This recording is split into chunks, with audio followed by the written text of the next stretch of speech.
अभी कोई भी घर नहीं है, हम अभी इधर रहते हैं।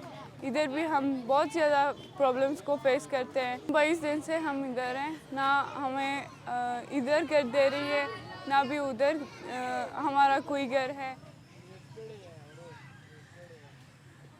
अफ़गान रिफ्यूजीज़ को इधर उनको गवर्नमेंट वीज़ा एक्सटेंशन नहीं हो रहे, और जिनके पास कार थे, पीओआर कार, तो उनको भी 1 अगस्त तक टाइम दिया हुआ है।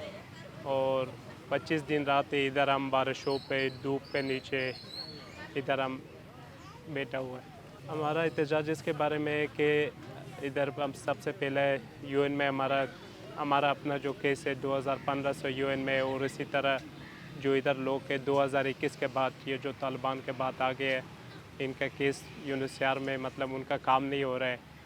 गवर्नमेंट में भी उनका जो डॉक्यूमेंट उनके पास से नहीं चल रहे, मतलब कह रहे उनको डिपोर्ट कर रहे हैं ज़बरदस्ती से।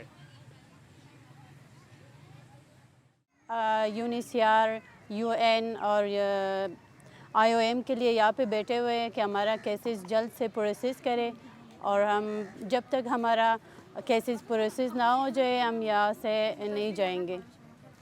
हम ये एहतजाज करते रहेंगे।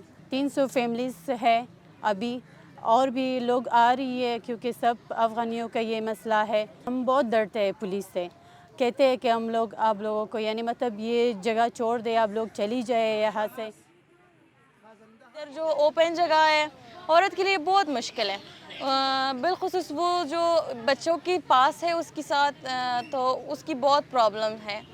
तो हम लोग नहीं चाहे कि इधर रहते हैं, क्योंकि सारी फैमिली है, औरत बहुत प्रॉब्लम्स में है। कि हमें टाइम दे दें, और क्योंकि हम लोग नहीं जा सकते अफ़गानिस्तान, हमारा उधर प्रॉब्लम है। हमारा मजबूरी है कि इधर रह जाए, और हमारा पास घर में कर नहीं जा सकते हम।